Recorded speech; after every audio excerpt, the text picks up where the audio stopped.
जैसे कि आज लॉकडाउन का चौथा दिन है और आज इस लॉकडाउन में हम एक ऐसे मुद्दे पर बात करेंगे जो सीधा जुड़ा है एक परिवार से और हमारे शहर की रुकी हुई भागदौड़ से। आज हम एक ऐसे परिवार से मिलेंगे जहां एक छोटी सी बच्ची जिसका नाम कनक है, उसके दिल में छेद है, जिसके इलाज के लिए उसके पिता को दर दर की ठोकरें खाने पर विवश होना पड़ रहा है।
नागपुर के तेलीपुरा इलाके में रहने वाली 6 साल की बालिका कनक की कहानी आप सुनेंगे तो यही कहेंगे कि हमारी दुआएं भी कनक के साथ है। कुदरत ने इस बच्ची को जन्म तो दिया, लेकिन उसके दिल में एक ऐसी कमी छोड़ दी जिसकी पूर्ति आज तक नहीं हो सकी है। उसके पिता प्रवीण मेश्राम चना चूड़ा बेचकर परिवार का गुजारा चलाते हैं। जब कनक की हालत बिगड़ी तो उसे मेडिकल के सुपर स्पेशलिटी अस्पताल में लाया गया, लेकिन मर्ज का निदान नहीं हो सका। यहाँ से उन्हें रायपुर के सत्यसाई अस्पताल में ले जाने की सलाह दी गई, लेकिन रायपुर जाने और वहां ठहरने का खर्च करने की समस्या थी। इसी बीच उन्हें नागपुर में भाजपा कार्यकर्ता नितिन शिमले का साथ मिला। उन्होंने मदद कर कनक को रायपुर भिजवाया। रायपुर के सत्यसाई अस्पताल में दिल की बीमारियों का मुफ्त इलाज होता है, लेकिन जब कनक को लेकर उसके पिता वहां पहुंचे तो डॉक्टरों ने कनक को भर्ती करने से इनकार कर दिया। अस्पताल में नंबर लगने की आस में कनक के साथ उसके पिता ने लॉकडाउन के दौर में रायपुर में 2 माह तक फुटपाथ पर रातें गुजारी। दिन में चना चूड़ा बेचकर पैसे कमाए और इंतजार किया, लेकिन दुर्भाग्य पीछा करता रहा। आखिर वहां से लौटना पड़ा। 2 माह बाद जब लौटे तो 2 माह का मकान का किराया नहीं चुकाने के कारण मकान मालिक ने घर का सामान निकालकर फेंक दिया था।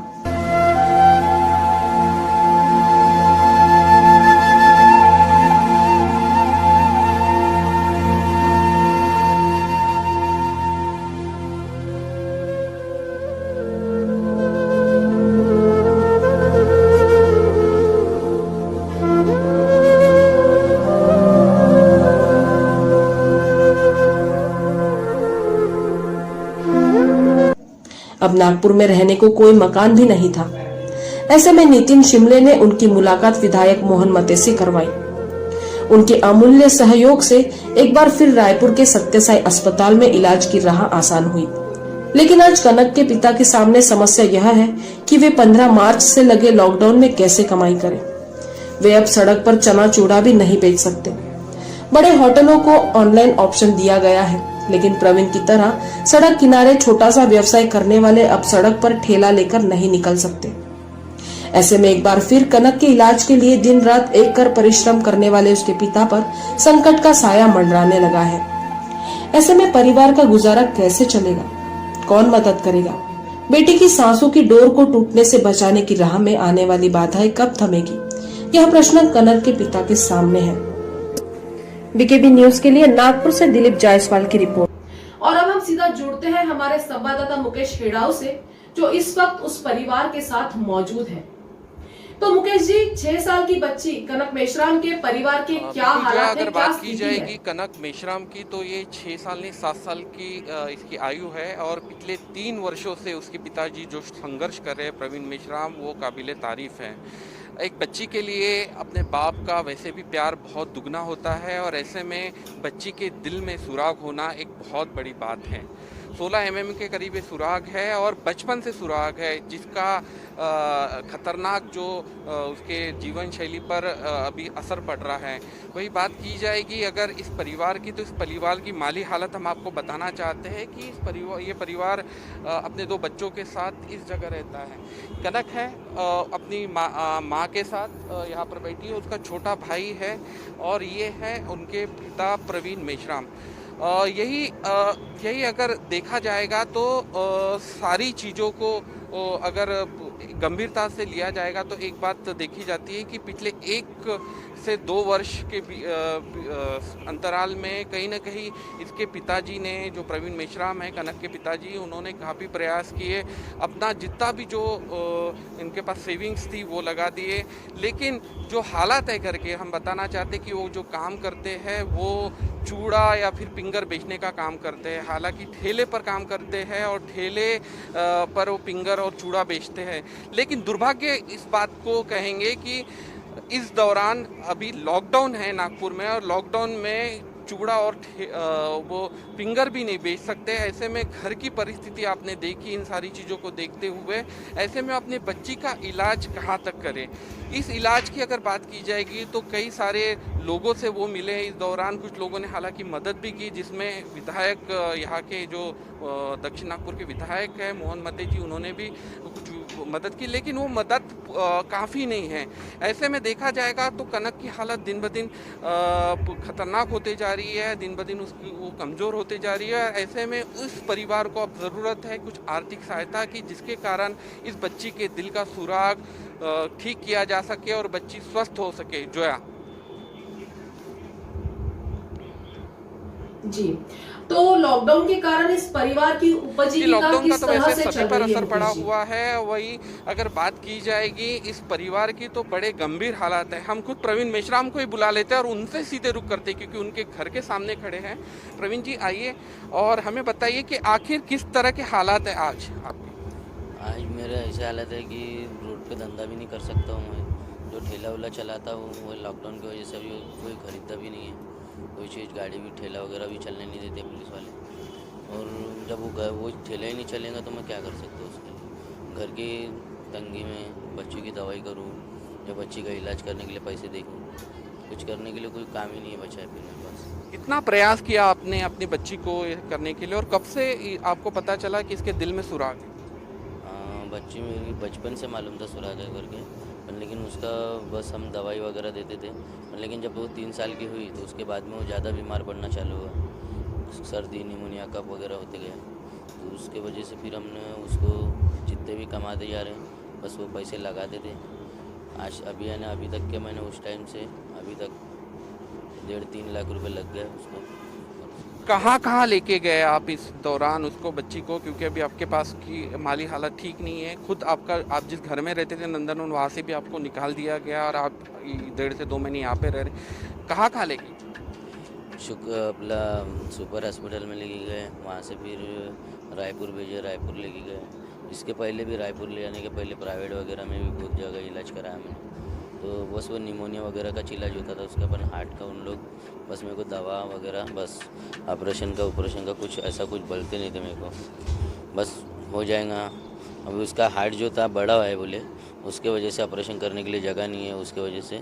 तो फिर अब जैसा ऑपरेशन होने के लिए जगह हो जाएंगी फिर हम ऑपरेशन कर देंगे बोले। ठीक है मैंने बोला।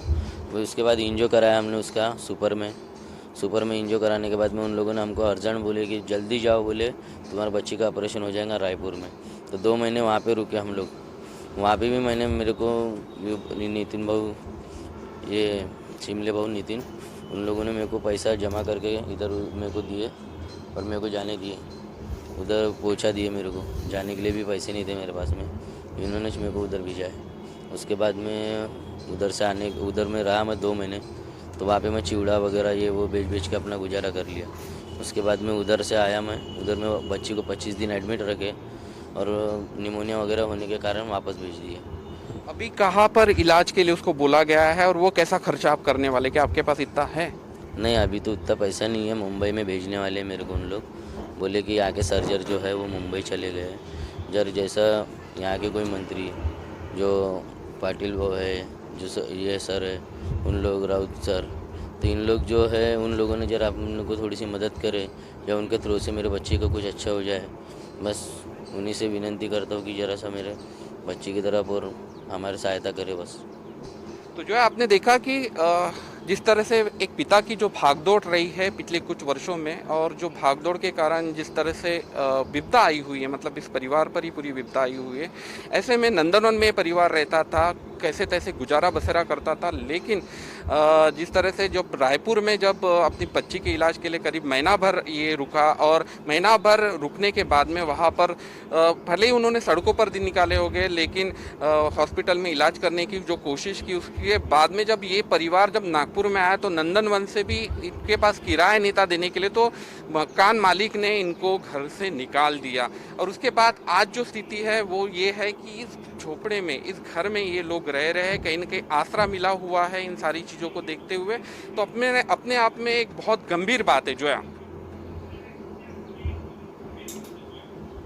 जी मुकेश जी, बिल्कुल सही कहा आपने। वैसे कनक के इलाज के लिए जी प्रयास तो काफी किए प्रयास हैं, किए? क्योंकि जो पहले जो जितनी भी सेविंग थी उसके पिताजी जो काम करते थे, हालांकि जब बचपन से पता चला था, तो उसके बाद में जब वो 2-2.5 साल की हुई तब से उनके प्रयास चल रहे हैं।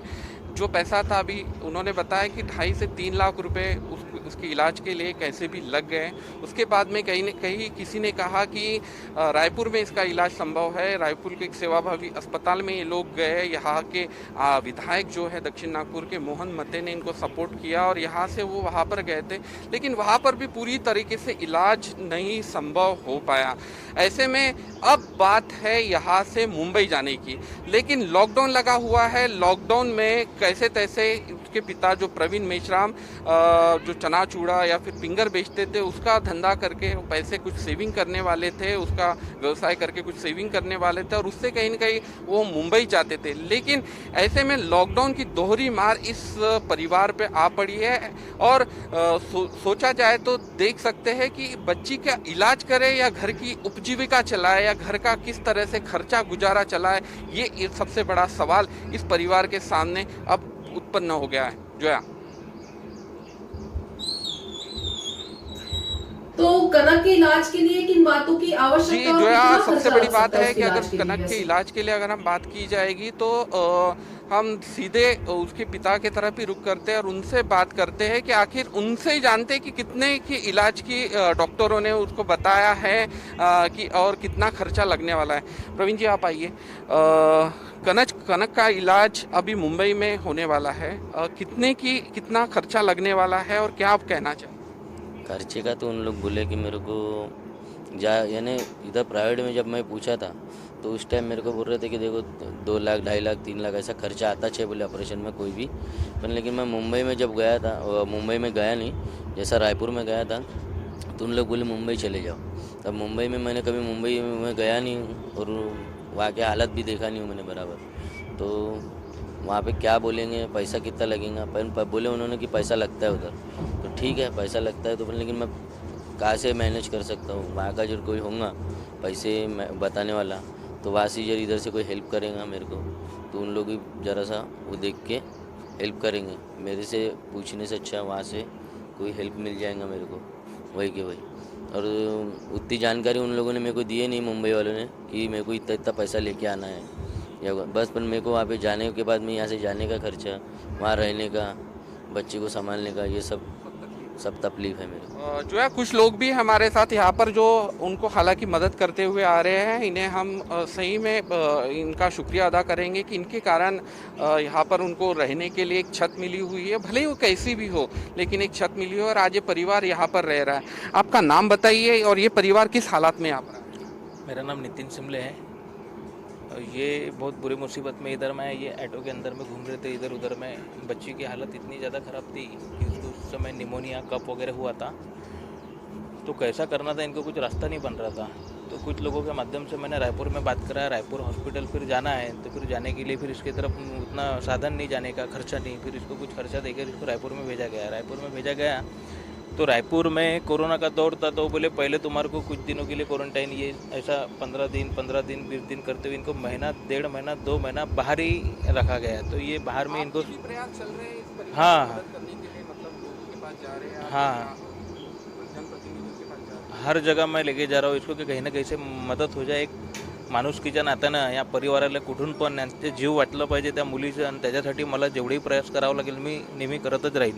देख सकते हैं कि एक इंसानियत के नाते यहाँ पर जो सदस्य हमारे साथ थे, जो उनके पड़ोसी अभी फिलहाल वो मदद कर रहे हैं और प्रयास करते रहेंगे. इन्होंने इनको विधायक मोहन मते के पास लेके गए, वहाँ से रायपुर तक का सफ़र तय कर पाए. तो अपने आप में एक बहुत बड़ी बात है जो इस परिवार को इस तरह से मदद मिल रही है. जोया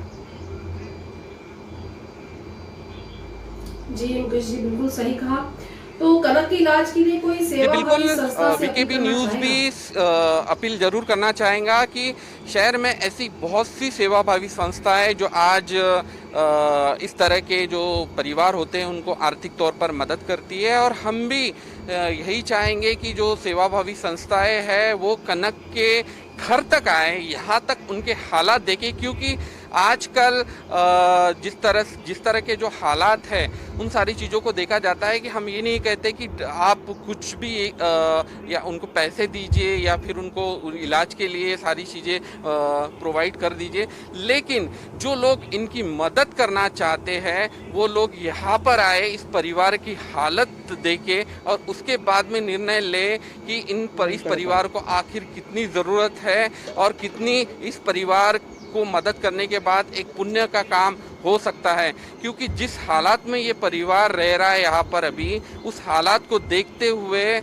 हम भी यही अपील लोगों से करना चाहेंगे कि लोग ज़रूर उनके घर में आएँ. उनका नंबर ये टीवी स्क्रीन पर चल रहा है और इस टीवी स्क्रीन पर जो नंबर चल रहा है उस पर कॉल करें. और ये जूनी शुक्रवारी का एरिया है जो तेलीपुरा आता है, जो हमारी जानकारी के मुताबिक, वहाँ पर आकर पहले उनसे मिले, कनक की रिपोर्ट देके और उसके बाद में निर्णय ले कि उनको किस तरह से मदद करनी है. वैसे हम उनके पिता से भी अपील करवाना चाहेंगे.